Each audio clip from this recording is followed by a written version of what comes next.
Assalamualaikum warahmatullahi wabarakatuh. Waalaikumsalam. Alhamdulillahirabbil alamin. Alhamdulillahillazi ahyana ba'da ma amatana wa ilaihi nusyur. Asyhadu an la ilaha illallah wahdahu la syarika lah wa asyhadu anna Muhammadan abduhu wa rasuluh. Allahumma shalli ala Muhammad wa ala alihi wa ashabihi wa man tabi'ahum bi ihsanin ila yaumiddin, amma ba'd. Terpuji Allah Subhanahu wa taala yang telah menghidupkan awak setelah mematikan awak dengan lelok tadi malam. Salawat dan salam kepada kita Muhammad sallallahu alaihi wasallam. Hari Sabtu petang lupa mengalami libur bulan baru. Ceramah Pangkalan diulang enggak? Karena berapa panjang ulang bulan baru. Dalam tema yang terakhir tentang masalah tiga kul, ayat yang paling akrab jawab yang dianjurkan orang baca setiap selesai salat lima waktu. Qul huwallahu ahad, qul a'udzu birabbil falaq, qul a'udzu birabbin nas, dan dianjurkan doa baca setiap akan lalu. Ini wajah surat pendek sebelumnya. A'udzu billahi minasyaitonir rajim. Bismillahirrahmanirrahim. Tabbat yada abi lahabin wa tab, ma aghna anhu maluhu wa ma kasab, sayasla naran zata lahab, wa imra'atuhu hammalatal hatab, fi jidiha hablum min masad. Binasalah kedua tangan Abu Lahab dan binasalah dia. Tidaklah memberi faedah kepadanya hartanya dan tidak apa yang diusahakannya. Dan masuklah dia ke dalam api yang bernyala-nyala, dan istrinya membawa kayu bakar yang di lehernya ada tali dari sabuk. Dia yang tentang Abi Lahab. Ketika Rasulullah SAW diutus, maka Rasulullah mulai menyampaikan dakwah. Dan ketika perintah ya ayyuhal mudassir qum fa'anzir, wahai orang yang sudah berdirilah, sampaikanlah peringatan. Nah, Rasulullah mulai terang-terangan menyampaikan dakwah. Wa anzir ashiratakal aqrabin, dan beri peringatanlah kepada kaum kerabatmu yang terdekat. Kalau di Sumbar, orang lebih dekat kepada keluarga ibu, sampai sukunya pun ke ibu, garis barusi terinya. Sementara di Arab, dari daerah lain, orang itu lebih dekat kepada keluarga ayah, sukunya pun mengikuti ayah. Maka waktu datang perintah Rasulullah untuk menyampaikan dakwah kepada kerabat orang yang terdekat, ya, maka mulailah Rasulullah naik ke bukit Safa menyampaikan dakwah, mengumpulkan sahabat-sahabat beliau, orang-orang Quraisy, termasuk orang-orang yang sesuku dengan beliau. Saat oranglah hadir, ya, maka Rasulullah menyampaikan tentang Islam, dan orang yang pertama sekali menentang itu adalah Abu Lahab. Dan Abu Lahab itu adalah paman Nabi sendiri, saudara dari ayah beliau. Nama Abu Lahab itu adalah Abdul Uzza. Uzza itu kan patung, budak dari patung atau hamba patung, nama berhala yang disembah oleh orang Quraisy.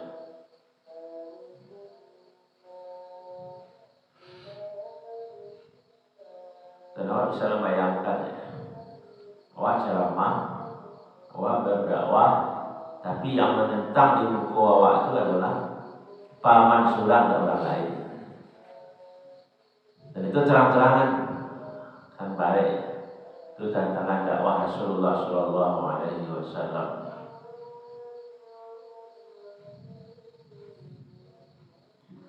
Dan awak ketahui sebelum Rasulullah berdakwah, paman-paman Rasulullah itu kakek Rasulullah. Tinggi perhatian Rasulullah, bangga dia punya anak, seorang yang saleh, seorang yang sopan, seorang yang dihormati, bahkan negari Al-Amin, orang kepercayaan di kota Mekah. Kakek sangat sayang kepada Rasulullah Shallallahu Alaihi Wasallam. Tapi di saat Rasulullah memulai dakwah, paman Rasulullah ada yang menerima seperti Hamzah, ada yang menentang Abbas menerima dengan anaknya dibela Rasulullah. Tapi Abu Jahal, Abu Lahab justru ditentang Rasulullah Shallallahu Alaihi Wasallam.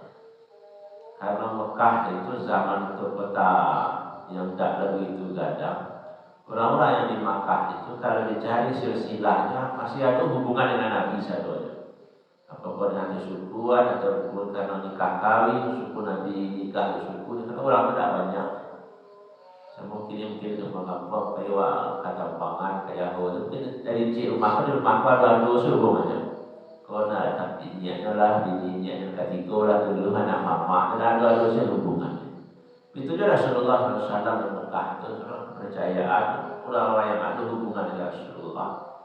Tapi di saat dakwah itu sampaikan oleh Rasulullah antara keimanan dan kekafiran itu mulailah hubungan itu renggang.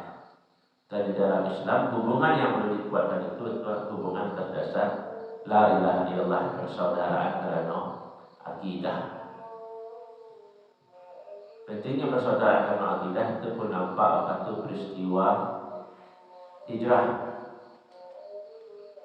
Waktu hijrah orang-orang Makkah ke Madinah, di satu sisi dia pasti merasa asing karena kan kawannya dan sanaknya banyak di Makkah Timur, di Madinah. Maka yang pertama ini persaudaraan oleh Rasulullah, Muhajirin dan Ansar, Aus dan Khazraj, persaudaraan atas dasar akidah, atas dasar tauhid. Dan itu dibuktikan bahwa persaudaraan atas nama akidah, atas nama tauhid itu lebih kuat dari segala macam bentuk persaudaraan yang ada, ya, seperti persaudaraan Rasulullah dengan penduduk Mekah sebelum beliau berdakwah menegakkan Islam.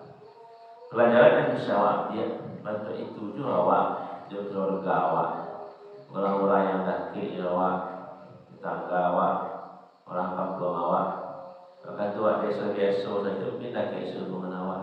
Tapi di saat awak menegakkan dakwah, memberikan pelajaran, memberikan nasihat, boleh jadi rusak masalahmu. Karena itu adalah sebuah tantangan dalam berdakwah. Awak tetangga awak kan, pernah nampak awak sembahyang sama saji. Hanya tetangga awak elok hubungan selama. Awak payukan jauh-jauh awak pulang ke Jawa dari hadiah. Waktu acara balik kematian awak lagi datang ke rumahnya, elok hubungan awak bertahun-tahun. Tapi sekali awak ini lebar dakwah wajah bayang masjid, bayang awak masjid. Mungkin saja itu mulai renggang hubungan awak. Sosok tak aman. Mulai banyak tantangan. Itu memang harus dihadapi. Itu harus dihadapi. Karena kalau tidak berani awak dalam berdakwah, maka agama tidak akan berkembang. Rasulullah sendiri orang kepercayaan, orang yang masuk di saat dia mulai berdakwah banyak orang meninggalkannya. Dan orang yang ini tetap ada. Tapi kalau Rasulullah ingin tak ada masalah diurangi dan elok-elok saja, tentu tak dulu tantangan dakwah, tak dulu sudah menggambarkan. Itulah resiko dari dakwah yang harus diterima. Dan awak agama Islam ini karena orang-orang sabarun awak yang menyampaikan dakwah itu siap dengan tantangan. Jadi sulit itu diceritakan agar awak siap menerima resiko dalam dakwah. Jadi Abu Lahab menentang Rasulullah secara terbuka. Maka dicela dan celakalah tangan Abu Lahab dan binasalah dia. 2 kali dia ulang-ulang. Karena ada pada Abu Lahab sudah diceritakan. Itu Rasulullah menyatakan dakwah, apa hanya untuk mengatakan itu engkau kumpulkan kami kemari, tabbat laka, celaka di luarnya, itu dari Nabi Muhammad. Ayo celaka nama kami yang Rasulullah, kami buat kilo ini kau yang sampaikan. Hal yang tak kami terima. Dijawab oleh Allah dengan ayat itu, tabbat yada Abi Lahab. Abu Lahab itulah yang celaka. Mulakan dia celaka nama Muhammad. Berjuang celaka dibalik oleh Allah Subhanahu wa taala. Ma'arna anhu maluhu wa ma kasab, dan tidaklah memberi faedah kepadanya hartanya dan tidak apa yang diusahakannya. Jadi walaupunlah terang-terangan Abu Lahab itu mempermalukan Nabi di depan masyarakat Quraisy, tapi hasilnya dado. Tetap orang Rasul ada yang memeluk agama Islam, capek ataupun lambat. Waktu Nabi menyampaikan pertama dia masuk Islam seketika. Tapi dari waktu ke waktu orang yang menerima makin banyak. Ya, setelah Nabi hijrah, Nabi tinggal di Madinah, sekian tahun di Madinah, Nabi di merantau. Juga pas Nabi balik pulang ke Makkah, setelah 3 balik tahun di Madinah, kan orang Makkah itu akhirnya kan Islam sadonya. Jadi hasil dakwah awak hari ini jadi saja kini. Jadi berdakwah itu hitungannya bukan kali bagi tambah kurang. Ini berdakwah dan hasilnya tidak seperti itu. Boleh jadi hasil 10 tahun yang akan datang, berpuluh tahun yang akan datang. Sama aja pendidikan, hasilnya tidak capek. Untuk anak-anak awak ini lah. Anak awak satu sisi awak masukkan ke sekolah-sekolah, TK Islam, SD Islam, masukkan ke madrasah, masukkan ke pesantren. Tapi kadang sembahyang ada yang saja. Di rumah susah juga disuruhnya. Kadang-kadang hafal Quran saja juga. Kadang melawat juga. Ya, selaku orang tua dan harap dan putus asa tetap ada harapan. Kini boleh jadi itu seperti itu. Tapi awak berdoa tadi dosa tadi mungkin nanti dia berubah ke jalan yang lebih baik. Ataulah meninggal waktu sama itu jadi buaya awak. Jadi itu kan terjadi dalam sejarah. Jadi jangan pernah putus asa. Atau kalau ini wah hasil dari ini ya, masukkan anak sekolah Arab, masukkan anak pesantren kurang ajar. Sekolah reso sudah naik putus asa.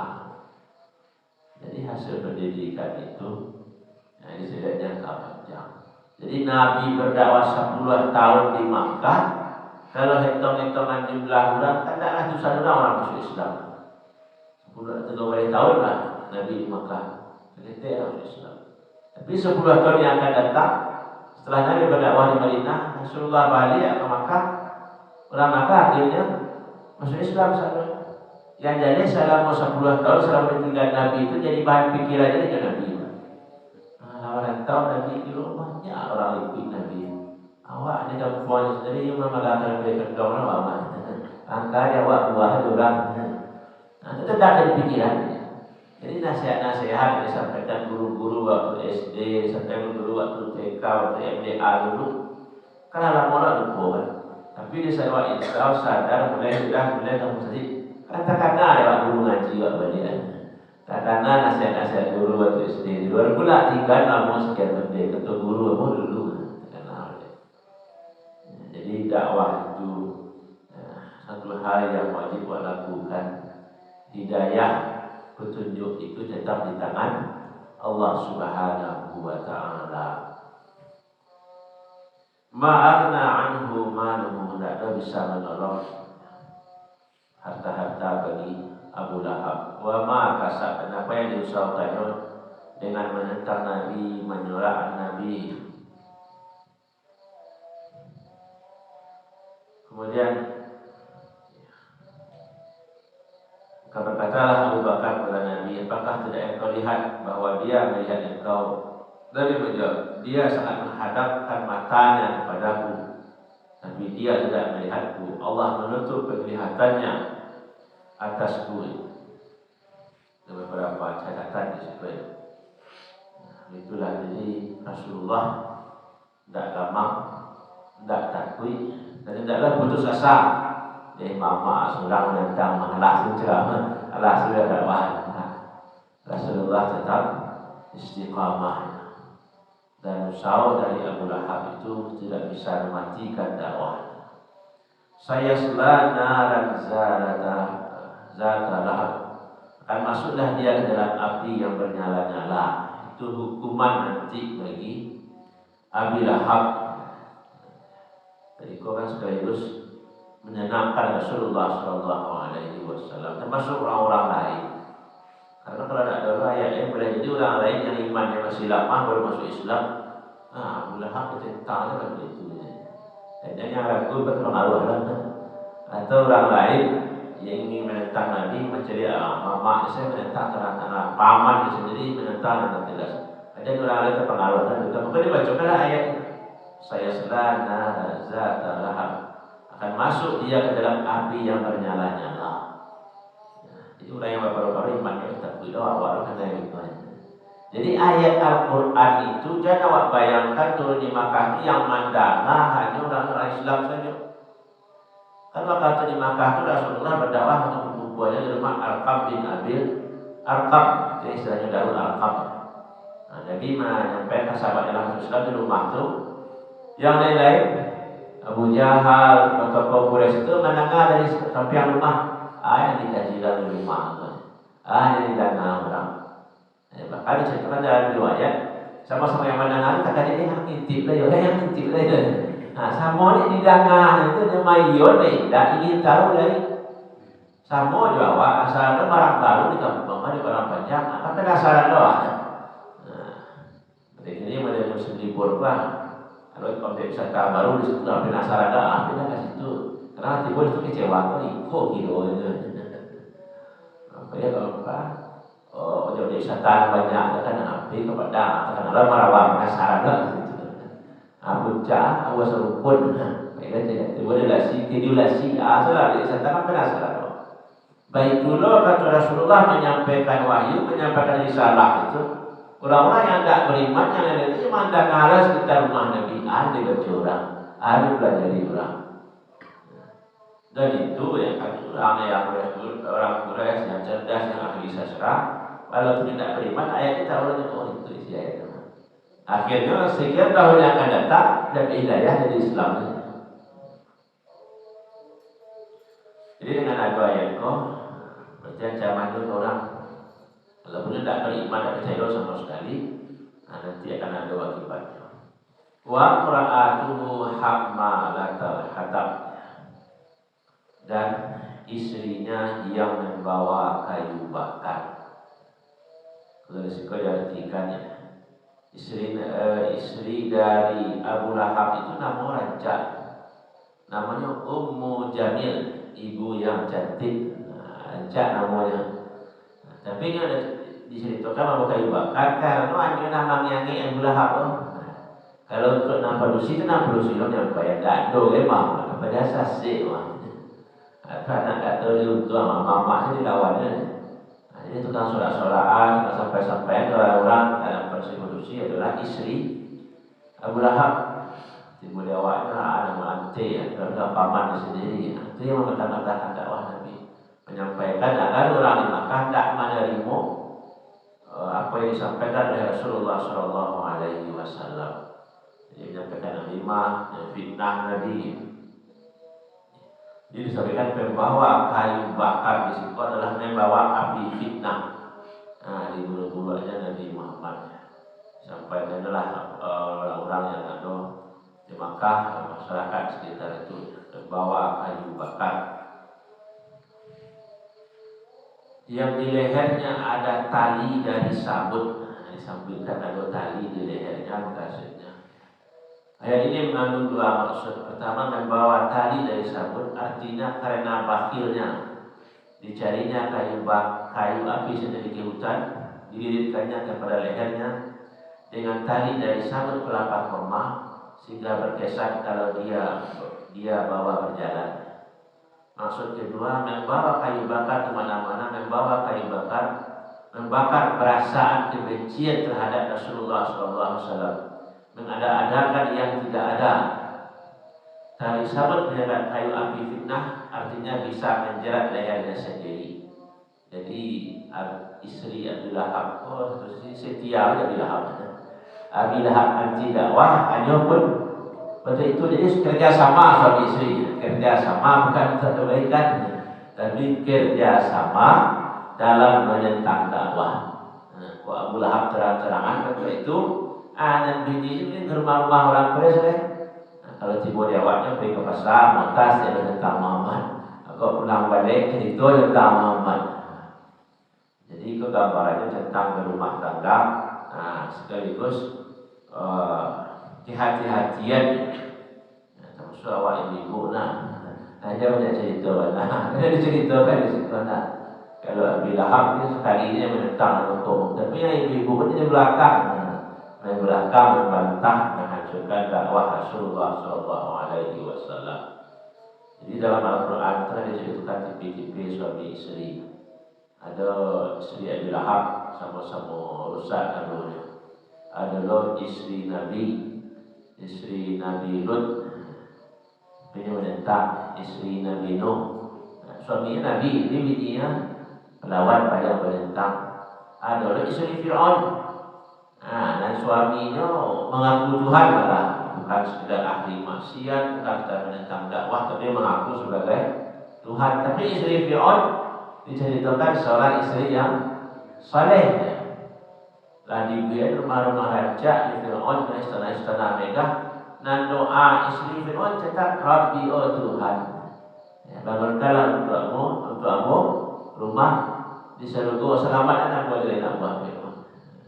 Jadi taatnya suami hendaknya jadi tauladan bagi istri. Sekaligus taatnya suami tidak jaminan istrinya menjadi istri yang taat. Dan sewajarnya istri yang salehah belum tentu suami yang salehnya. Jadi itu diceritakan di dalam Al-Quran. Jadi kalau istri Abu Lahab saya yang sejalan aku itu mana? Saya yang sejalan aku kalau rancangnya jatuh saya yang sejalan kesaruko.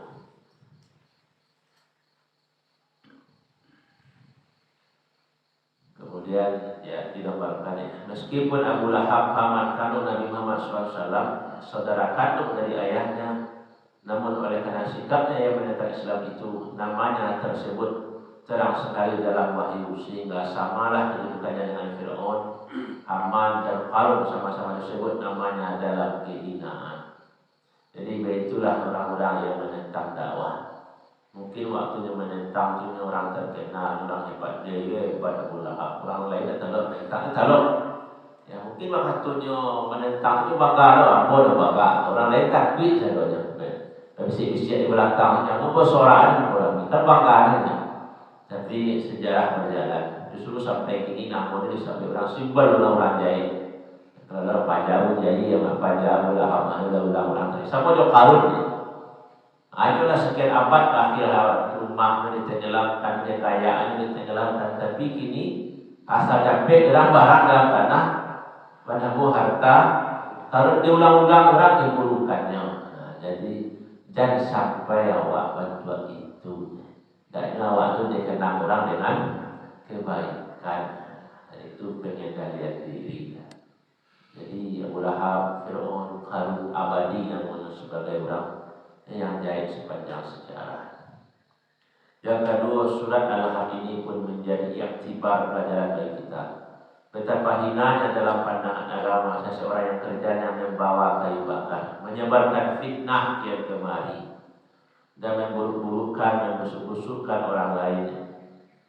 Kalau kita mudah di media sosial ini isu C tersebar sedunia, diburukan orang dengan dikritik orang hal-hal yang negatif.